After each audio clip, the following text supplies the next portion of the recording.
Bonjour à tout le monde, ici Jean-Claude Célie, guérisseur, magnétiseur en Suisse. Tout d'abord, êtes-vous bien abonné à ma chaîne YouTube car cela me permet réellement d'avancer et je vous en remercie. Merci de liker mes vidéos si vous les appréciez, c'est super cool. Et ensuite, sous ces dernières, vous trouverez notamment des liens intéressants comme mon site internet, un numéro de téléphone si vous désirez m'appeler pour des soins et nettoyage énergétique, tout en sachant que je propose des bilans énergétiques gratuits. Et vous trouverez également aussi un site de Sophia Voyance, tarologue renommée.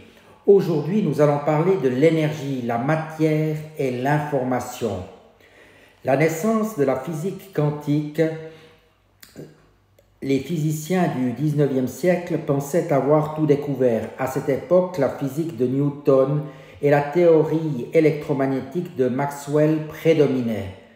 Dans ce cadre, l'univers était une grande horloge. Il suffisait d'en connaître le mécanisme pour prédire par exemple la position des planètes ou la vitesse d'un projectile. Dans cet ensemble, seuls quelques points demeuraient obscurs. C'est en les étudiant que les physiciens découvrirent l'énergie. La physique quantique venait de naître et avec elle l'étude de l'infiniment petit, des atomes, des particules et de l'énergie.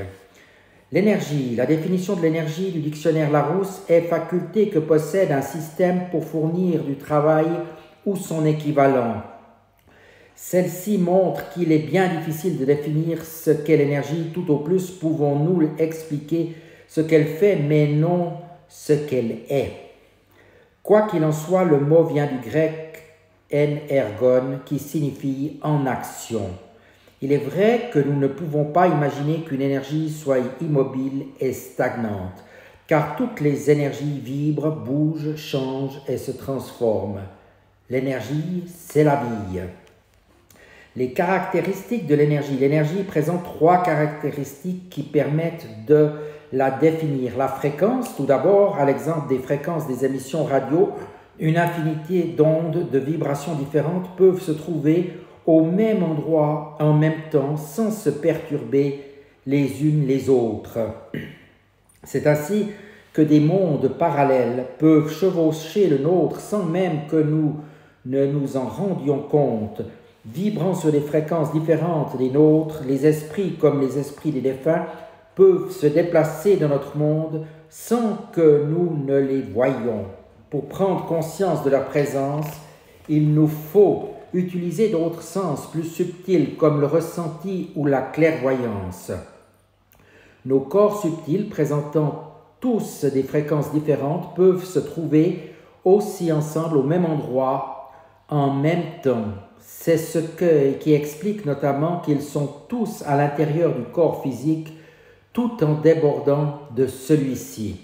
La puissance qui correspond au volume des appareils radio, par exemple, nous savons qu'il existe des ondes nocives pour notre organisme, comme la radioactivité. Mais leur nocivité dépend de leur intensité, donc de leur puissance. Ainsi, plus nous nous trouvons proches d'une explosion atomique, plus les risques pour notre santé sont grands. La résonance est un phénomène physique indiquant que deux énergies de même fréquence s'attirent. Ainsi, une pensée telle que j'aimerais bien trouver une place de parking attire à elle cette situation. La pensée et la situation espérée entrent en résonance. Ce qui les attire l'une vers l'autre et la place de parking apparaît. C'est sur ce principe que se pratiquent les soins énergétiques depuis toujours. Le thérapeute demande à percevoir tel corps subtil ou tel chakra, par exemple. Ensuite, toute perception différente dans son ressenti sera la réponse à son attente. Au niveau de la matière, de l'énergie et de l'information, les physiciens ont établi que les particules sont des concentrations d'énergie reliées par des forces gravitationnelles, électromagnétiques, interactions faibles et fortes qui assurent leur cohésion et donnent la solidité à la matière, comme le boson de Higgs lui donnerait sa masse. La dualité ondes-particules a établi que les ondes, donc les énergies, se transforment sans cesse en particules et inversement, que ces dernières reprennent ensuite leur aspect vibratoire, démontrant ainsi que l'énergie et la matière sont deux aspects différents d'un même élément. En d'autres termes, l'énergie et la matière, c'est la même chose, sauf que pour nous, l'une est palpable alors que l'autre est éthérée et invisible. D'une manière générale, l'énergie est une vibration rapide alors que la matière est une vibration lente. Pour passer à l'état de la matière, l'énergie doit ralentir sa fréquence à celle de la particule choisie et se concentrer. Elle suit un processus inverse lorsqu'elle se retransforme en énergie, sa vibration augmente et elle se dilate.